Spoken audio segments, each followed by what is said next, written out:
네, 많은 관심을 받고 있는 사건, 사고들 짚어보겠습니다. 지금 이 사건, 오늘은 이고은 변호사와 함께합니다. 안녕하십니까? 네, 오늘은 연예계 소식이 좀 많은데요. 배우 한소희 씨 친모, 그러니까 어머니가 불법 도박장 10여 곳을 개설해서 운영한 혐의로 구속이 됐다고요? 맞습니다. 많은 연예인들이 자신의 부모로 인해서 사실 이미지에 타격을 받고 피해를 입는 사건들이 굉장히 많은데요. 이번 보도에 따르면 한소희 씨 모친이 몇 년 전 사기 혐의로 피소된 것에 이어서 이번에는 불법 도박장 12곳을 운영한 혐의로 구속됐다라는 소식이 전해졌습니다. 구체적 범죄 사실 내용을 좀 살펴보면요. 이 한소희 씨의 모친 50대 신모 씨 같은 경우에는 이 바지 사장을 내세워서 2021년부터 지난달 말까지 굉장히 상당한 기간입니다. 울산, 원주 등 전국 곳곳에서 12곳의 이 게임장을 운영한 혐의를 받고 있습니다. 현재 구속돼서 수사를 받고 있는 상황이고요. 이에 대해서 한소희 씨 굉장히 유감이다라면서 또 모친과의 관계를 조금 그 선을 긋는 그런 또 입장을 발표하기도 했습니다. 앞서 잠시 언급해 주시기도 했는데 그 몇 년 전에도 그렇고 지금 이거 한 번이 아니지 않습니까? 네, 그렇습니다. 사실은 이 모친 같은 경우에는 이미 유사한 이 불법 도박장 이 개설, 운영 혐의로 한 차례 벌금형을 받은 적이 있습니다. 그런데 이번에는 더 오랜 기간 동안 더 많은 영업소를 운영했기 때문에 구속이 됐고요. 아마 굉장히 높은 또 형량이 선고될 가능성이 높은 상황입니다. 네, 한소희 씨 측, 그러니까 소속사 측에서 이제 입장을 냈더라고요. 한소희 배우도 기사를 통해서 해당 내용을 접했고 참담한 심정을 이루 말할 수 없다. 그리고 이번 사건은 배우와는 전혀 관계가 없는 어머니의 독단적인 일이다. 확실히 선을 그었네요. 네, 그렇습니다. 예. 아무래도 모친에 대한 사건이지만 이에 따라서 연예인 같은 경우에 이미지가 굉장히 중요하지 않습니까? 모친으로 몇 년 전에도 굉장히 또 여러 가지 또 문제를 일으키기도 했었는데 이미지 타격을 또 재차 입을 것을 소속사 측에서는 또 우려할 수밖에 없고요. 그래서 이번 일 또한 과거 일처럼 한소희 씨는 전혀 이와 관계가 없고 이 부분에 대해서 한소희 씨 측에 책임이 없고 굉장히 참담한 신경이다라고 모친의 범죄와 한소희 씨 개인을 좀 선을 긋는 그런 입장을 발표하기도 했습니다. 지금 이 불법 도박장 사건으로 이번엔 좀 더 규모가 컸었기 때문에 조금 중형이 있지 않을까 이런 또 예측도 해주셨는데 또 4년 전에 이른바 비투 논란도 있지 않았습니까? 그렇습니다. 2020년쯤에요. 이 모치 신 씨가 이 갯돈을 가지고 잠적했다라는 또 네티즌들 사이에 이 비투 논란이 일어났었고요. 예. 그때 당시에도 한소희 씨가 굉장히 또 곤란한 위치에 처하기도 했습니다. 그때 당시 한소희 씨 측에서 이제 입장문을 내기도 했는데요. 5살 때 이 모친과 이혼을 이제 아버지가 하게 됐고 그때부터 할머니 손에서 자랐고 또 성인 된 이후에는 이제 모친과의 어떠한 연락이나 교류가 없었다라면서 자신이 좀 불우하기도 했던 가정 환경을 고백하기도 했습니다. 네. 자, 방금 들어온 소식 좀 전해드리겠습니다. 배우 유아인 씨가 징역 1년 및 벌금 200만 원을 받았다는 소식이 들어왔습니다. 프로포폴 상습 투약 혐의로 기소된 배우 유아인 씨, 검찰은 앞서 징역 4년에 벌금 200만 원, 추징금 154만 원을 선고해달라고 요청한 바가 있는데요. 조금 전 법원의 1심으로는 징역 1년 및 벌금 200만 원이 선고됐다는 소식 들어왔습니다. 네, 법원은 대마 3회 흡연 그리고 마약류 상습 투약 혐의를 인정했다 이렇게 법원 측의 판결 배경을 밝혔고요. 또 대마 흡연 교사 그리고 증거인멸 교사 등의 혐의는 인정하지 못했다 이렇게 또 판결에 대한 어떤 설명을 좀 덧붙이기도 했습니다. 네, 지인이 자신의 판단으로 함께 흡연을 했고 교사는 아니다. 그리고 정황상 증거 은멸 교사가 의심되나 증거 부족이 판단된다.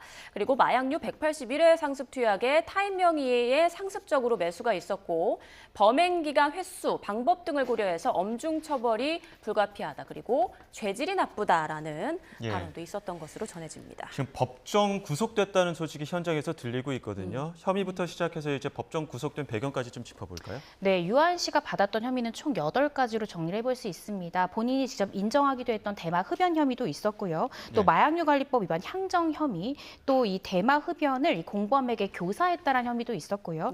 현재 무죄 취지로 선고됐던 증거인멸을 교사했다는 혐의도 받았고 또 의료법 위반 혐의 등 총 8가지의 혐의로 공소가 제기가 되었습니다. 그런데 지금 말씀 주신 대로 법원에서는 본인이 자백을 했던, 인정을 했던 이 대마 흡연, 3회 흡연 부분에서 인정을 했고요. 또 의료용으로 했을 뿐이다. 나는 미용 시술을 목적으로 했을 뿐이지 불법적인 의도로 해서 의료용 이런 프로포폴이나 이 의료용 이 마약류 향정류를 내가 투약한 것은 아니다라고 유아인 씨는 1심 공판 내내 주장을 했지만 이 부분에 대해서는 인정한 것으로 지금 보여집니다.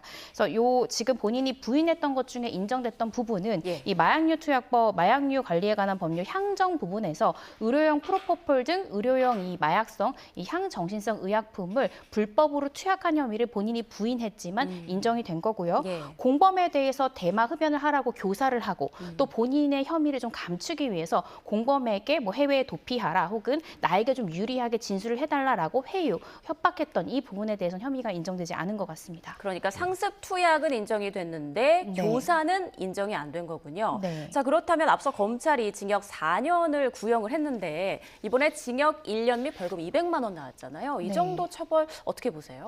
사실 유한 씨 그간 뭐 마약류 관련해 수사를 받거나 처벌을 받은 전력이 전혀 없습니다. 네. 그리고 이제 뭐 대마 같은 경우에는 사실 마약류 중에 가장 불법성이 좀 낮은, 그러니까 중독성이 좀 낮은 마약류에 해당이 되고요.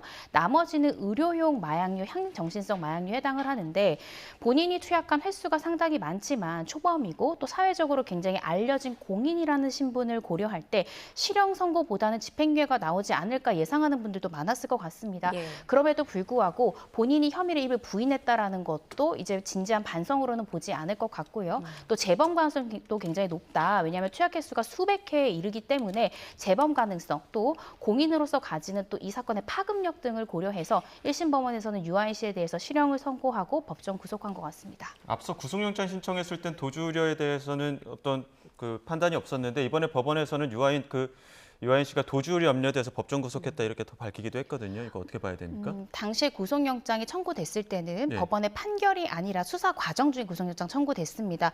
원래 원칙적으로 불구속 수사가 원칙이고요. 1심 재판 과정에서 불구속 재판이 원칙입니다. 즉 법원에서는 수사를 받는 동안 또 재판을 받는 동안에는 굳이 구속 상태를 우리가 할 만큼 도망의 우려가 높아 보이진 않는다라고 판단을 해서 영장을 기각을 했고요. 네. 그때 영장 기각 사유 중에 하나가 공범에 대해서 이 대마 흡연을 교사를 한 것 같은 정황은 있지만 이게 과연 교사범까지 이르는지에 대한 법리적 의문점이 있다라고도 영장 기각 사유에 법원은 이제 표명을 했습니다. 예. 근데 이번에도 1심에서 동일한 이유를 삼아서 교사나 뭐 증거인멸 교사 부분에서 무죄가 선고됐지 않습니까? 예. 근데 이번엔 아예 1심에서 결론이 나온 거기 때문에 예. 징역 1년 실형이 나온 상황에서 법정 구속하지 않는다고 하면 2심이 진행되는 과정 중에 도망할 우려가 있다. 우린 1심이 결론에 이르렀다라는 이유로 이제 법정 구속한 것 같고요.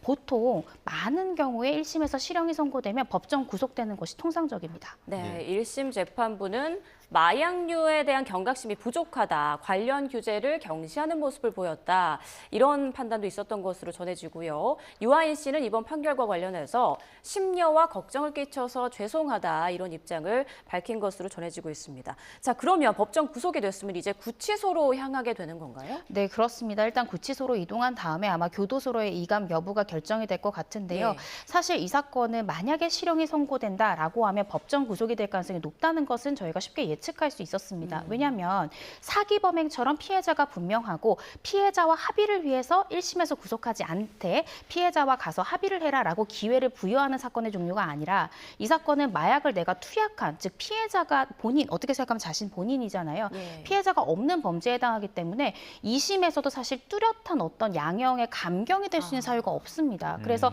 1심에서 만약에 실형이 선고된다라고 하면 법정에서 바로 구속될 가능성이 높은 사건이었는데 역시나 징역 1년 실형이 선고되면서 곧바로 법정에 구속된 것으로 보여집니다. 예, 오늘 법원 판결 배경 다시 한번 좀 전해드리면요. 지금 유아인 씨는 징역 1년에 벌금 200만 원이 선고가 됐습니다.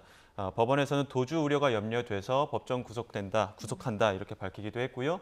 또 이에 대해서 유아인 씨는 심려와 걱정을 끼쳐 죄송하다 이렇게 사과의 입장을 밝히기도 했습니다. 네, 재판부에서 전한 내용을 보면 범행 기간과 횟수, 방법 등을 고려했을 때 엄중 처벌이 불가피하다. 그리고 재범 위험성이 높고 그리고 관리 방법의 허점을 이용해서 범행을 저질렀기 때문에 죄질이 나쁘다. 이런 판단도 했던 걸로 전해지네요. 맞습니다. 예. 그 유아인 씨가 자신의 가족이나 지인을 이용해서 마치 합법적으로 그 사람이 어떤 의료용 수면제나 이런 걸 처방받는 것처럼 위장해서 처방을 받지 않았습니까? 예. 아무래도 이렇게 본인에 대해서 내가 굉장히 수면에 장애를 일으킨다라고 하면 병원에서는 당연히 처방해 줄 수밖에 없기 때문에 이런 병원의 의료계의 허점을 이용해서 굉장히 다량의 수면제를 불법적인 방법으로 취득해서 투약했기 때문에 이 부분은 법원에서 지적한 것 같습니다. 여러 가지 혐의가 있었는데 검찰이 구형한 건 징역 4년에 벌금 200만 원이었는데 재판부 판단은 징역 1년에 벌금 200만 원이었습니다. 그러면은 지금 재판부 판단대로 한다면은 이제 마약 투약 혐의 말고는 다른 혐의들에 대해서 인정하지 않는다는 거죠? 네, 그렇습니다. 좀 다른 혐의들이 어떤 것들이 있었는지 좀 다시 한번 짚어볼까요? 네, 지금 이제 무죄가 선고됐던 부분은요, 본인이 혐의를 부인했던 증거인멸 교사랄지 또 이 예. 공범에 대한 다른 사람에 대해서 대마흡연을 교사한 혐의 등이 본인 부인한 취지대로 법원에서는 이게 굉장히 의심스러운 상황이긴 하지만 이 교사범에 대해서 유죄를 판결할 만큼 합리적 의심이 배제될 만큼 입증이 다 됐다고 보긴 좀 어렵다라는 취지로 1심에서 일부 무죄를 지금 판결한 상황인데요. 아마 검찰에서도 항소 여부를 들여다볼 것 같습니다. 네. 검찰 구형량의 현저히 미달할 뿐만 아니라 사실 굉장히 중요한 혐의들이 지금 무죄가 된 거거든요. 네. 왜냐하면 내가 단순히 투약한 것보다 남을 투약시키고 내 투약 사실이 들키지 않게 다른 사람에게 증거인멸을 교사한 것은 죄질이 굉장히 좋지 않기 때문에 검찰이 구형은 4년을 했는데 실제 1년밖에 선고되지 않은 가장 중요한 이유가 이러한 교사범들이 무죄가 선고되면서 이 죄질이 사실 교사범이 인정될 때와는 현격히 차이가 납니다. 그것 때문에 징역 1년이 지금 현재 선고된 것으로 보여서요. 검찰에서도 아마 일부 무죄된 부분에 대해서 항소를 좀 준비할 것 같습니다. 네, 그렇군요. 일단 법원에서도 정황상 증거인멸 교사가 의심되나 증거 부족으로 판단한다. 지금 이런 입장도 나왔기 때문에 검찰에서는 항소할 그런 가능성도 있다라고 예측해 주셨고 유아인 씨 측에서 앞서 뭐 우울증, 불안장애, 수면 부족 뭐 이런 걸 시달렸다면서 선처를 호소하고 또 최후 진술에서 깊이 반성한다고 입장을 밝히기도 했는데 재판부에서 이런 부분은 거의 받아들이지 않았다고 볼 수 있을까요? 사실 뭐 사람이 얼마나 반성하는지 판사가 사람의 마음을 알 수는 없잖아요. 반성하는지 여부를 가장 현격하게 알 수 있는 부분은요. 본인이 받고 있는 범죄 사실에 대해서 전부 인정하느냐, 일부라도 무죄 주장을 하느냐를 통해서 재판장께서는 이 부분에 대해서 진지한 반성이 있는가, 없는가를 판단하게 됩니다. 왜냐하면 본인에게 받고 있는 잘못 자체를 인정하지 않으면서 진지한 반성이라는 건 성립할 수 없기 때문에 설사 유아인 씨가 내가 어떤 불면증이랄지 어떤 여러 가지 질환에 시달려서 이런 범행에 연루되게 됐고 진지하게 반성한다라고 얘기는 하고 있지만 본인이 원래 받고 있는 혐의 중에 대마 흡연 그러니까 네. 소변 검사에서 양성 나온 것만, 즉 물적 증거로서 정확히 드러나는 것 외에는 다 부인했었거든요. 예. 네. 그렇기 때문에 사실 팩트적으로는 본인이 대다수의 혐의를 부인했기 때문에 설사 본인이 구술로 이 혐의에 대해서 굉장히 반성하고 있다고 하지만 재판부에 보였던 이런 태도나 혐의 인정 여부에서는 진지한 반성을 재판부가 고려하기는 좀 어려웠을 것 같습니다. 예. 지금 재판부에서 속보 들어온 내용들을 추가된 내용들에 따르면 이제 법원에서는 수면장애, 또 우울증 등 그 투약 동기 정도는 좀 고려를 했다는 소식이 좀 속보로 들어오긴 했는데 그리고 또 뭐 약물에 대한 의존성 고백, 뭐 극복 노력도 참작을 한다는 소식이 재판부 속보로 들어오긴 했습니다. 하지만 네. 이제 항소하는 부분에서는 지금 변호사님 얘기하셨던 부분이 다시 한번 좀 이렇게 좀 이야기 좀 쟁점이 될 수 있는 부분인 거겠죠? 그렇습니다. 사실 이제 유아인 씨 측이나 유아인 씨 측 변호인은 그러면 이제 2심 계획을 아마 세워야 될 것 같습니다. 네. 1심에서 예기치 않게 실형을 선고받고 구속이 됐기 때문에 큰 사정 변경을 만들어내지 않으면 2심에서 집행유예 선고받기가 굉장히 힘듭니다. 네. 재판부에서 어찌 됐던 그 약물을 불법적으로 투약한 건 인정하지만 본인이 수면장애나 여러 가지 어려움이 있어서 이 약에 손을 대게 됐고 중독에 빠지게 되면서 불법적으로 이걸 취득하게 됐고 투약하게 됐다라는 그 일련의 과정, 그 동기 정도는 우리가 참작하겠다라고 판결 이후에 설시를 했다면 아마 변호인으로서는 2심 과정 중에 유아인 씨를 설득을 해서 대마 흡연뿐만 아니라 현재 유죄가 선고된 이 향정신성 투약 부분도 이 재판부가 얘기한 동기 부분이 있으니까 혐의 인정하는 것으로 좀 번이해서 형량을 좀 낮추는 전략을 취하지 않을까라는 생각이 듭니다. 네, 2심 결과는 또 어떻게 나올지도 지금 벌써 관심인데, 자 그러면 앞서 그 최근 30대 남성을 성폭행한 혐의로 이제 유아인 씨가 또 경찰 조사를 받기도 했잖아요. 이 두 가지 혐의, 두 가지 사건이 서로에 좀 영향을 미칠 수 있을까요? 어떻게 보세요? 영향을 미칠 것 같지 않습니다. 만약에 동성 간 추행이 어떤 마약 투약 과정 중에 일어났다라고 하면 이 사건과 유사하겠죠. 네. 그런데 정확히 얘기하면 지금 1심 판결이 난 사건은 마약류가 주된 사건이고요. 지금 이 동성 강제 추행은 일종의 성범죄이기 때문에 마약이라는 동종의 사건이 아니기 때문에 서로가 서로에게 영향을 미칠 것은 아니라고 보여집니다. 예. 앞서 그 대마 흡연과 관련해서는 어떤 피해자가 있거나 이런 것들이 아니기 때문에 이제 재판부 판결에 좀 영향을 미쳤다 이런 말씀도 하셨는데 네. 그럼 교사 부분, 증거인멸 교사나 대마 흡연 교사 이런 거는 어떤 부분이 좀 혐의 입증이 돼야 되는 겁니까? 지금 당장 여기 이번 판결에서는 교사는 아니다. 의심은 되지만 증거는 부족하다 이렇게 판단을 했거든요. 어떤 부분이 좀 입증이 돼야 하는 부분이 있습니까? 아마도 이 교사를 당했다라고 주장한 그 공범에 대해서 2심에서 다시 한번 증인으로 불러서 신문하지 않을까 싶습니다. 교사범위 성립을 하려면 내가 그런 의사가 전혀 없었는데 유아인 씨가 시켜서 내가 그 행동을 하게 되어야 합니다. 그래서 어떤 것을 정확하게 지시를 받았고 본인은 그럴 범죄를 할 의도가 없었는데 유아인 씨의 어떤 제안에 따라서 내가 이런 범행에 임하게 됐는지에 대한 공범의 진술이 좀 부족했을 것 같고요. 예. 2심에서 만약에 1심에서 동일한 증인이 나왔다 하더라도 2심에서도 동일한 증인을 부를 수 있습니다. 그럼 검찰에서는 만약 이 무죄 부분에 대해서 항소를 한다면 동일 취지의 증인이지만 한 번 더 신문을 해서 무죄가 선고됐던 부분에서 부족한 교사 혐의에 대해서 조금 더 짚어볼 것 같습니다. 네, 지금 서울중앙지법 형사합의 25부에서 지금 판결이 나왔는데 그렇다면 어느 구치소, 어느 교도소로 이제 이동할 걸로 예상이 되나요? 현재 서울구치소로 갈 가능성이 좀 높을 것 같고요. 예. 물론 구치소나 교도소의 이제 수용 인원이나 현황에 따라 조금 변동은 있을 수 있지만 일단 서울구치소 내지는 서울교도소 쪽으로 먼저 갈 것 같습니다. 네. 예. 자, 이제 다음 주제로 넘어가 보겠습니다. 다음 주제 넘어가기 전에 저희가 영상을 하나 준비했습니다. 준비된 영상 보고 이야기 나눠보겠습니다.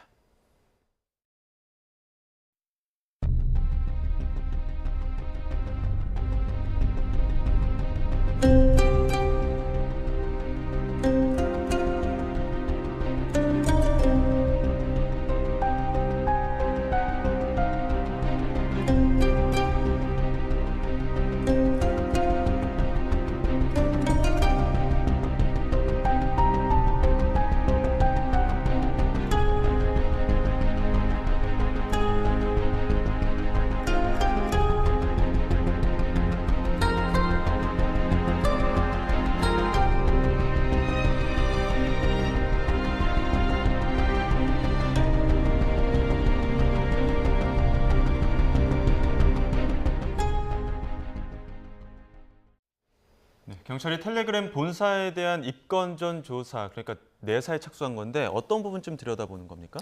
그 딥페이크 성범죄가 기본적인 죄명 자체가요. 허위 영상물을 제작, 반포한 혐의를 지금 받고 있는 건데요.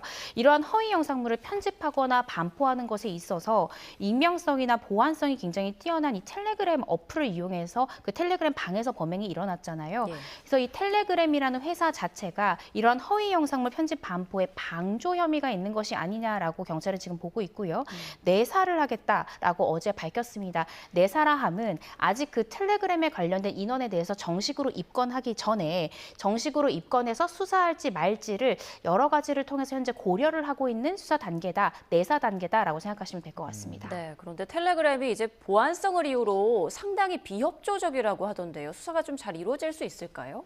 그렇습니다. 사실 텔레그램이라는 사업 모델 자체가 굉장히 높은 보안성을 모델로 했잖아요. 네. 그래서 설사 어떤 텔레그램을 통해서 범행이 일어났고 국내에서 영장을 받아서 텔레그램 회사에다가 그 영장을 보낸다 하더라도 만약에 이 보안성이 깨지고 이 사용자에 대한 정보에 대해서 텔레그램에서 국내 수사기관에 보낼 경우에 사실은 본인들이 가지고 있는 사업 모델의 가장 중요한 요소가 깨지게 됩니다. 네. 따라서 이 텔레그램사에서는 당연히 이런 사용자에 대한 정보나 또 압수수색 영장에 대한 집행에 협조를 할 수가 없었던 거죠. 또 이 서버 자체가 해외에 있기 때문에 경찰에서도 직접 가서 집행하거나 하기가 굉장히 어려웠고요. 그래서 그간 굉장히 비협조적인 모습을 보였던 것이 사실입니다. 네. 근데 지금 본사와 서버가 어디 있는지도 그 소재가 명확하지 않은 상황에서 CEO인 그 드로프도 프랑스에서 체포되지 않았습니까? 그럼 경찰은 어떤 부분을 확인할 수 있는 겁니까? 일종의 상징적 조치란 좀 회의적인 반응들도 있던데요. 그러니까 지금 프랑스에서도 이제 바로 체포가 됐지 않습니까? 예. 그게 어떤 것이냐면 텔레그램을 이용해 사실 마약 범죄나 또 어떤 아동 성착취물에 대한 범죄나 아동 청소년 관련한 혹은 이런 허위 영상물을 제작하거나 반포되는 것의 중심에 있는데 그렇다면 너희 회사가 어떠한 스크리닝 조치, 예방 조치를 다 했는지 그걸 만약 다 하지 않았다면 이거는 방조의 혐의가 있는 것이 아니냐라고 프랑스에서 체포되면서 본인들이 받고 있는 혐의 또한 그런 겁니다. 그래서 우리나라에서도 지금 현재 이 텔레그램에서 일부러 스크리닝을 하지 않은 건지 그리고 스크리닝을 만약에 했다라고 하면 어떤 노력을 기울였는지를 체크해서 상당한 주의 의무를 기울였고 관리 감독을 했는데 어쩔 수 없이 이런 것들이 사용자에 의해서 만들어졌던 것인지 예. 회사 측에서 어떤 예방 조치가 있었는지를 좀 들여다본다는 건데요. 사실상 이 협조 공문을 보냈다는 것인데 네. 이에 텔레그램 측에서 응할지 그거는 좀 미지수라고 생각이 듭니다. 그렇죠. 그래서 경찰은 국제기구나 최근 그 텔레그램 창업주 체포한 프랑스 수사당국과 공조하는 방안을 검토하고 있다던데 네. 과연 이 부분도 실현이 될까 좀 의구심이 들더라고요. 저도 의구심이 드는 네. 것이 사실입니다. 사실 뭐 외국에 있는 국가와 공조 수사가 쉽지 않고요. 예. 또 지금 현재 프랑스에서도 체포가 돼서 수사가 계속 중이잖아요. 그 프랑스에서 어떤 내용으로 어떻게 수사가 진행되고 있는지조차 우리나라 수사기관에서 알 수가 없는데 이걸 공조 수사의 형태로 외국 수사기관이 응할까라는 부분이 좀 미지수고요. 지금 뭐 구체적으로 밝혀지진 않지만 이 텔레그램의 CEO는 자신의 혐의를 부인할 것으로 보여집니다. 예. 왜냐하면 마치 어떤 칼이라는 도구를 만들 때 이 칼로 누군가 살해할 것까지 우리가 알고 만드느냐, 우리는 어떤 도구만 했을 뿐이지 이게 어떻게 사용되는지에 대한 체크나 그거에 대한 예측이 굉장히 어렵다라는 취지로 부인할 수 있고요. 또 부인했을 때 상당 부분 저는 설득력이 있을 거라고 보여지기 때문에 프랑스 당국에서도 자신들의 수사의 앞날을 지금 모르는 상황에서 외국에서 공조수사 요청이 왔다고 해서 그에 응할지 저는 좀 부정적으로 사실은 생각이 드는 것이 사실입니다. 예, 그 이제 텔레그램을 기반으로 한 딥페이크 성범죄가 우리나라에도 굉장히 지금 심각해지는 단계 아닙니까? 그러다 네. 보니까 경찰이 집중 단속했는데 33명을 입건했는데 그 입건된 피의자 중에 90% 이상이 10대라고요. 그러니까요. 예. 정말 안타깝습니다. 10대가 가해자라는 의미는요. 아무래도 피해자도 10대일 가능성이 대단히 높다라는 것을. 왜냐하면 자신의 지인의 사진을 능욕해달라라고 의뢰를 하는 것이기 때문에 가해자도 피해자도 굉장히 어린 10대일 가능성이 굉장히 높다라고 보여집니다. 10대 사이에는 이것이 내가 직접 피해자를 촬영하거나 피해자를 만지는 것이 아니고 단순히 우리가 어떤 성적 놀이로서 하는 것인데 이게 무슨 죄가 되냐. 그러니까 범죄에 대한 이런 의식 자체가 10대들이 좀 부족한 것 같고요. 이것을 일종의 자신들의 어떤 놀이문화로 여기는 것이 10대 사이에 이 허위 영상물 제작이나 반포죄가 빠르게 퍼진, 이 사건이 빠르게 퍼진 한 가지의 이유이지 않을까 싶습니다. 네, 어린 학생들이 이제 대부분인 만큼 이 문제에 대해서 어떤 식으로 접근해야 하나 좀 고민도 깊을 것 같아요, 당국도. 네, 예. 처벌도 처벌이지만요. 예방하는 것도 굉장히 중요하다고 생각이 듭니다. 허위 영상물 제작 반포죄에 대해서 초등학교, 중학교, 고등학생들에게 어떤 성범죄에 대한 교육을 좀 강화할 필요가 있고 단순히 누군가를 만지거나 가늠하는 것만이 죄가 아니라 이 디지털 성범죄가 구체적으로 어떤 것이 있고 본인 행동이 어느 정도 형량이 예상되는 중범죄인지에 대해서 학교 차원이나 교육부 차원에서도 교육을 좀 강화해야 되겠고요. 또 입건된 10대 인원에 대해서 촉법소년이라고 해서 무조건 낮은 호의 처분을 하는 것이 아니라 조금 강력한 처분을 함으로써 재범의 위험성이나 또 모방범죄의 위험성을 좀 낮출 필요도 있다고 생각이 듭니다. 최근 커뮤니티 중심으로 걱정 마라 이런 거 안 걸릴 거다 이렇게 자신만만해하는 어떤 그 가해자들도 있다라는 소식도 지금 전해지고 있는데 그러다 보니까 경찰의 그 텔레그램 주요 수사 중에 하나로 잠입 수사, 위장 수사의 문턱도 좀 낮춰야 된다는 이야기 나오는 것 같더라고요. 맞습니다. 현재요, 이 아동 청소년 성착취물에 대해서는 경찰의 위장 수사가 가능하도록 법이 개정되었습니다. 그래서 경찰이 마치 나도 어떤 아동 성착취물의 구매자인 것처럼 자신의 신분을 속이고 들어가서 적극적으로 이제 활동을 하면서 공범들을 잡을 수 있도록 된 건데요. 현재 이렇게 이게 N번방 사건을 계기로 해서 아청법에 이러한 규정이 새로 들어가게 됐습니다. 네, 경찰이나 수사기관, 국회에서는 어떤 이야기를 하고 있냐면 텔레그램으로 인해서 이런 허위 영상물 뭐 제작이라든지 반포라든지 이거에 대한 이 피의자 입건이나 수사가 어렵기 때문에 이러한 허위 영상물에 대해서도 잠입 위장 수사가 좀 가능하게 해달라. 왜냐하면 텔레그램에다가 이 사용자에 대한 정보를 조회해봤자 어차피 조회가 회신이 안 오기 때문에 우리들이 우리의 신분증도 새로 만들고요. 우리가 마치 그 이용자인 것처럼 좀 들어가서 공범과 뭔가 접촉하게 해서 잡는 방식, 위장수사도 가능할 수 있도록 이 법적 권한, 법적 근거를 좀 달라라는 겁니다. 이렇게 되지 않으면 실질적으로 텔레그램을 이용한 범행을 잡기는 대단히 어렵습니다. 그래서 이 부분에 대한 빠른 개정이 좀 필요하다고 생각이 듭니다. 네, 처벌과 교육, 인식 개선 등 전방위적인 좀 대책 마련이 필요할 것 같습니다. 자, 다음 저희가 준비한 마지막 주제로 넘어가겠습니다. 먼저 관련 영상부터 보고 오겠습니다.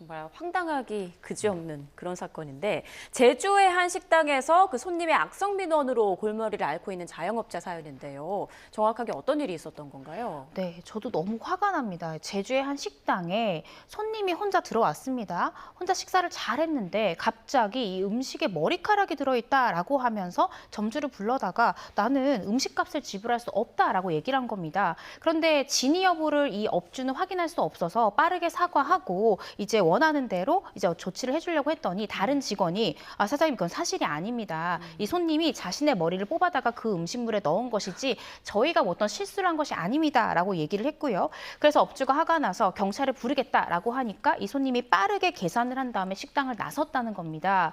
그 이후에 CCTV를 보니까 역시나 손님이 자신의 머리부를 만지작 하더니 머리카락을 빼서 음식에 넣는 그런 장면이 확인이 됐습니다.